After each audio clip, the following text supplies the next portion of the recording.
Hello, everyone, and welcome to Pop Culture Spread, our fun weekly movie and streaming news show. Let's talk big news, Jace.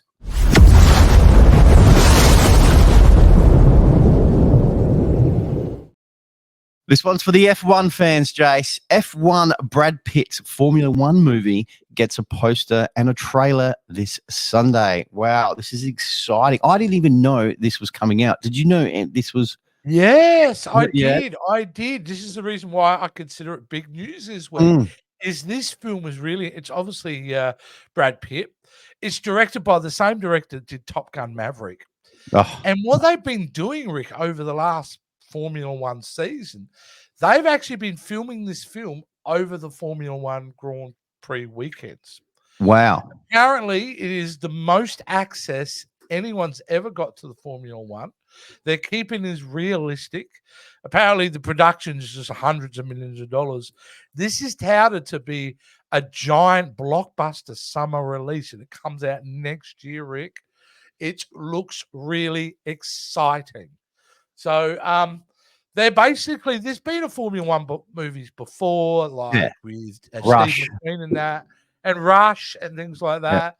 that. But this is basically trying to be like the biggest F1 film of all time. So Jerry Bruckheimer is producing it. He's just had big success with a couple of movies. He's having a good summer, Jerry Bruckheimer, because he's had Bad Boys 4 and Axel F. He's just produced those two movies this summer, and they're both big hits. But this thing is out June 25th, 2025. And I'm telling you, Rick, you mark my words, this film is going to be a big hit. So does he play? Yes, he plays an ex-racer who's having to come back and join a small Formula One team. Nice. And it's basically, it's about their story. And it's done through the whole, Formula One season. So I'm excited because of the people behind it, Rick, not necessarily the storyline. I'm excited because, A, I'm a Brad Pitt fan. B, I'm a Joseph Kosinski fan. Top Gun Maverick was awesome. And I'm also a big believer in Jerry Bruckheimer. If given the money to make something like this, and rumors are swirling that this is $250 to $300 million budget, this is going to be epic. This is going to be epic. And I think a really great vehicle, pardon the pun, for Brad Pitt. I'm looking forward to it. I think it's great. You look at what Gran Turismo did. That was fantastic. I really enjoyed that movie. And I love seeing these type of movies. It's something different. And if they are going all out and bringing that F1 experience to a lot of people who probably don't have that experience and enjoying it, I think this is going to be great. So I'm really looking forward to this trailer that's going to come out on Sunday. So let's I think you just brought up a good point, though. I think if it wasn't for the very positive reviews of a film like Gran Turismo, possibly this movie didn't get greenlit, whether it was greenlit beforehand or not. But I'm shocked when I think about it. There's never been a film done around Formula One in the last that's been as big as this, because Formula One is the biggest. Correct. We're talking about cars. It's the ultimate, right? It's the top tier. There is no level. Not even Gran Turismo was set in Formula One. No. So to actually do this, I think it's I think it's actually, Rick, I think it's going to be a big movie in America, but globally, that's where it's going to take off. Because Europe are bigger Formula One fans, aren't they? When it comes to correct. Yeah. That's right. And if they are filming in every country that the F1 is in, then, it's going to bring that everyone up. Yeah. Very cool. Very cool. Awesome. All right, Jace, what's in other news, buddy?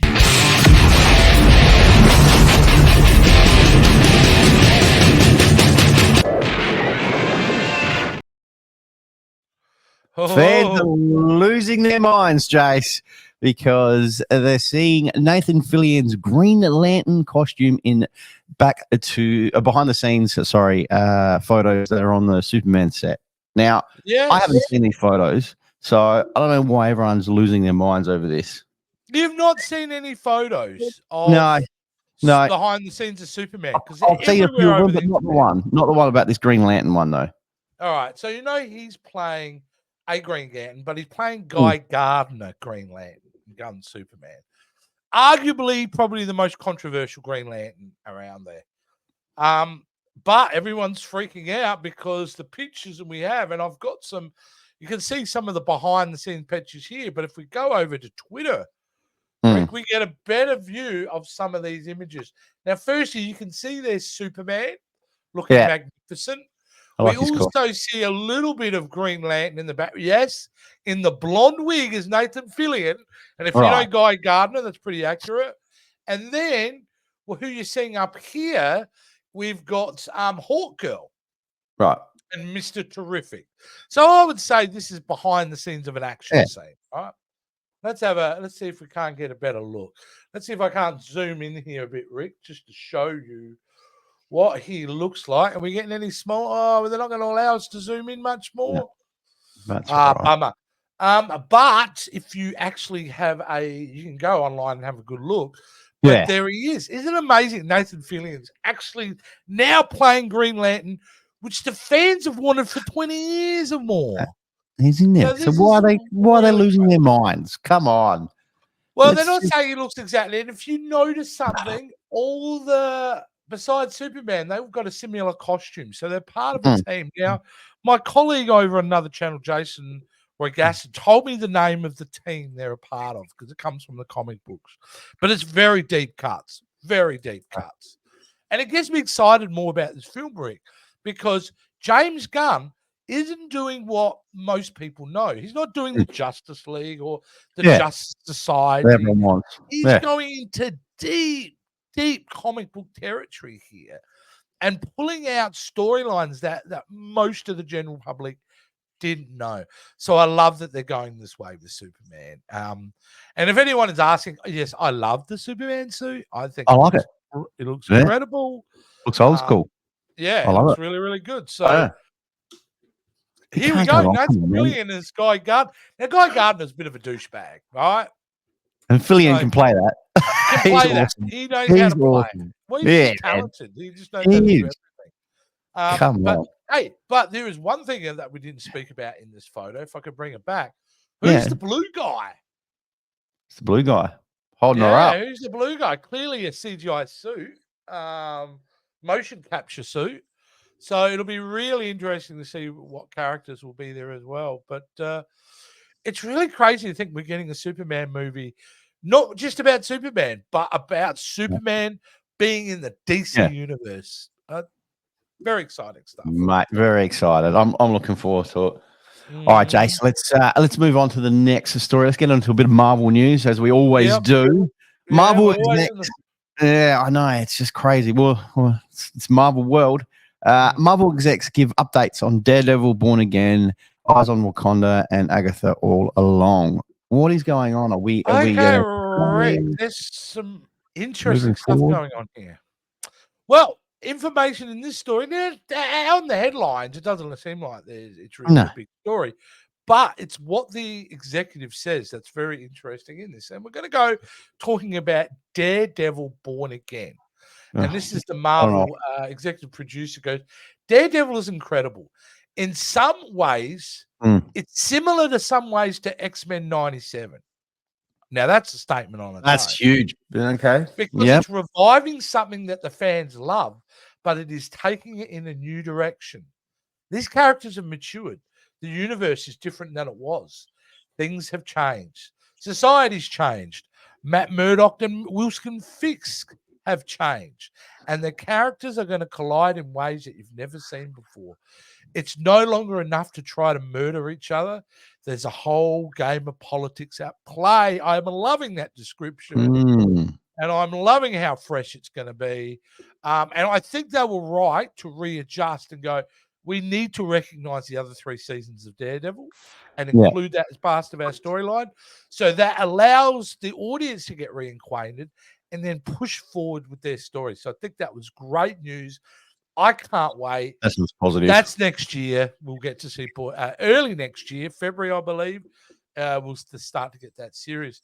The other thing they were talking about was Wakanda series. Now, I'd forgotten they were even doing a TV Wakanda series, but yes, they are. And it's called Eyes of Wakanda. which I'm going, well, I know nothing about it. Well, we get to know a bit about it in this little blurb. The executive said, this is a story about Wakandan history. So straight away, I'm like, Okay. I'm in. Yep. It's produced by Ryan Coogler, who directed the first two. Can't go wrong. Directed by Todd Harris, who's one of our longtime storyboard artists. Okay, doesn't mean he could be a good director. Yeah. It's an awesome show. The action's insane. The storytelling is fantastic. It's both about the history of Wakanda, but it also expands into the greater MCU at different time periods. So if you're a fan of this movie, this show's going to be a real treat. Okay. Now, that got me excited, Rick. So it's going to be almost like an anthology series where they're going to go through different time periods of Wakandan history. This is great idea. I'm actually, as someone who can take or leave the Black Panther franchise, this has got me genuinely interested. Bring you back into that franchise. So I love it when they do alternate history timeline stuff. So I'm really excited about that. And then finally, and we get this coming out in about 2 months, September 18th actually, is Agatha All Along. Now, his comments on Agatha All Along were really interesting too, because he goes, it's a really fun, but it's really scary. And it gets quite dramatic. That's what I wasn't expecting. Scary and dramatic. Okay. It's an amazing anti-hero, and that show lures you in with the fun of Halloween, and before you know it, you're crying. It's a Marvel brand of scary. It's a Halloween show. There are deadly stakes in this series, but it's a fun ride. It's a fun ride, but a dangerous ride. Now, why I give this a big green tick too is because, yeah, if you're going to do this show, which not everyone was screaming about, but if you are going to do it, having it centered around Halloween is probably smart. It's where it kind of belongs if you were going to air it. I'm not expecting a huge amount from that show, but damn, she was so good in WandaVision that I don't know. I will check it out. I'm not excited about this whatsoever. And the whole, what does it mean by Marvel brand of scary? Like, I know exactly what it means, Rick. Come on. Have a look at that Halloween special they released, Werewolf by Night.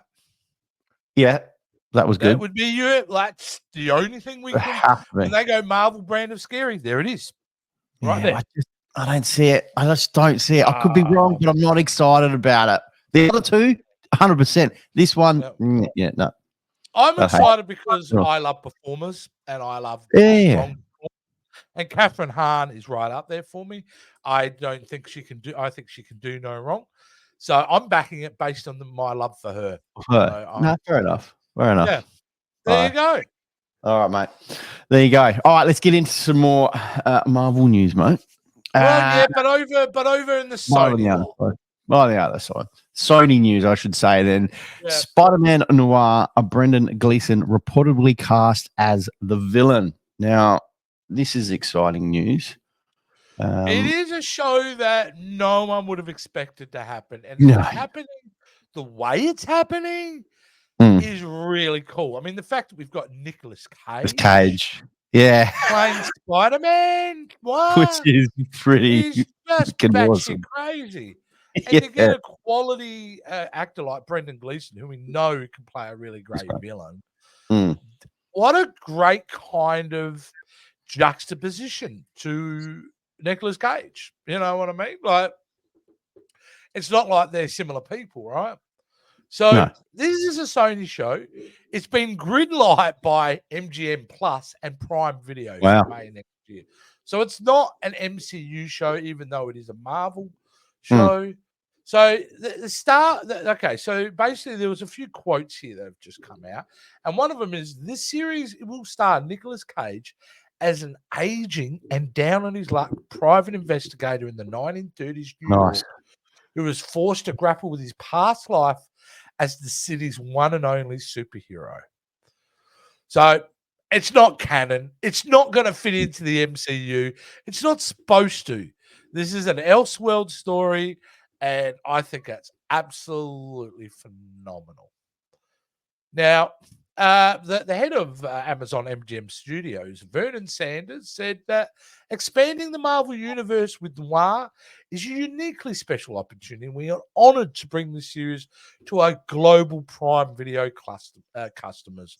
The extremely talented Nicolas Cage is an ideal choice for our new superhero, and the accomplished producing team of Phil Lord, Chris Miller, Amy Pascal, and the incredible team at Sony is dedicated to expanding this franchise in the most authentic way.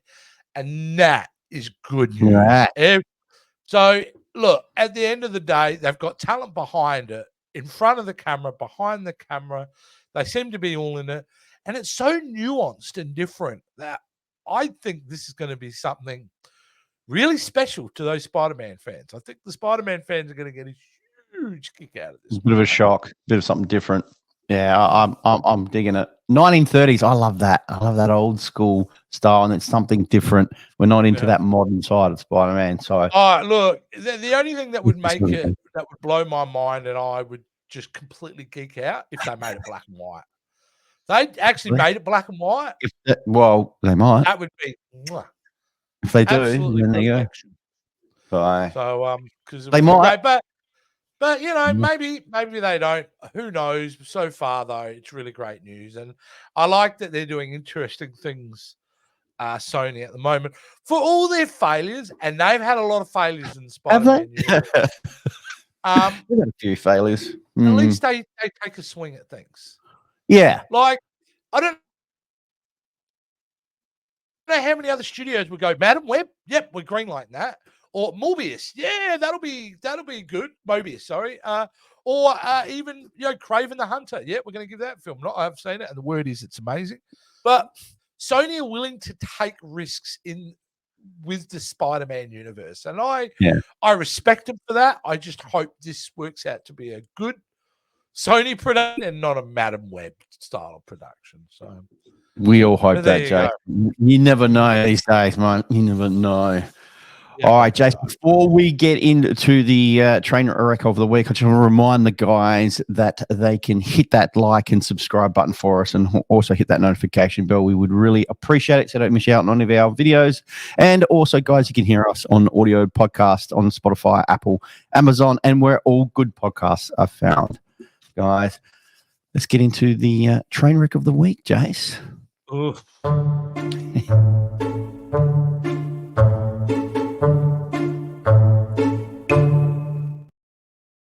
Who's on the train this week, Jace? Oh, it's Warner Brothers. It's okay. This is a bit concerning to me. The Arkham Asylum TV series, which was in development for Max, which is owned by Warner Brothers, has been scrapped.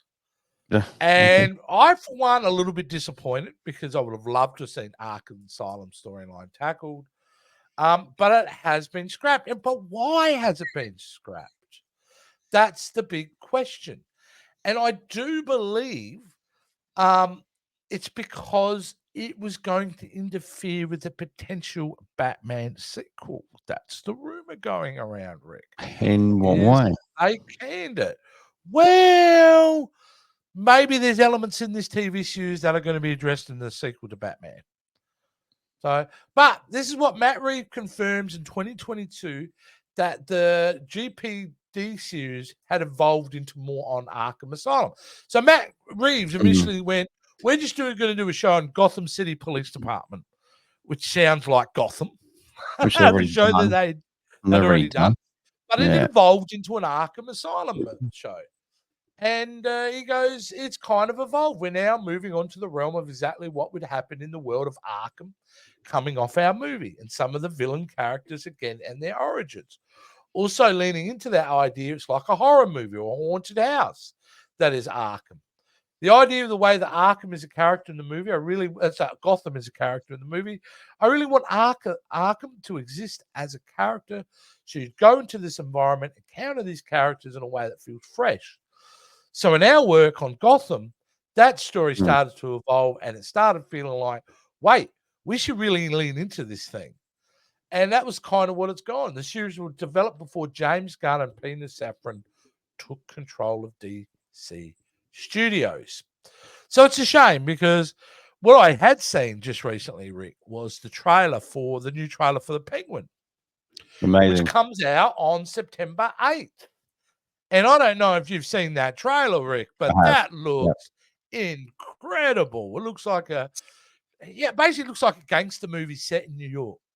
Set in Gotham. That's exactly what it is, and it looks phenomenal. So yeah, it's disappointing they haven't done that. They've said no to the TV series, but I really think there are two reasons why it doesn't exist. And I think the most important thing, which is not brought up in this article, would be money. We know all these studios are struggling financially, and a show like this would be $250-300 million to produce. I probably couldn't afford it. Secondly, maybe too much of a good thing is not so great. So maybe the idea is, look, we've done the Batman. Everyone liked the Batman. We're now going to have the Penguin series. Maybe that's it. Maybe we'll let fans wait a couple more years after the Penguin series. And in 2026, they get the sequel to the Batman and you leave it as that. Because Marvel's been struggling with that, correct? Yeah. Too much of a good thing. Too much. And the last 4 years have been not always the biggest wins for them. We've still had great movies, but we've had some dog shit as well. So DC haven't really hit that mark with the TV either. They've had some pretty average TV shows. Yeah.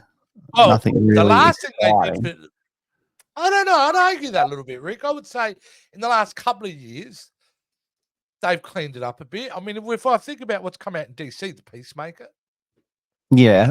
Probably the greatest comic book TV show ever made would be The Peacemaker, I would say. Season 2 is on its way. On its way. What about Harley Quinn? Harley Quinn has been an absolute phenomenal animated show. R-rated series. Absolutely hilarious. Yeah, and I think now we can at least know that if they are going to make TV shows, DC, that they will be of the quality. Like James Gunn's got control of it. Yeah. So yeah, and basically by the looks of that trailer for the Penguin, we're also up for another amazing series as well. So yeah, they're in the right direction. They're in the right direction. I know what you're trying to say though. The CW period is a star on the DC.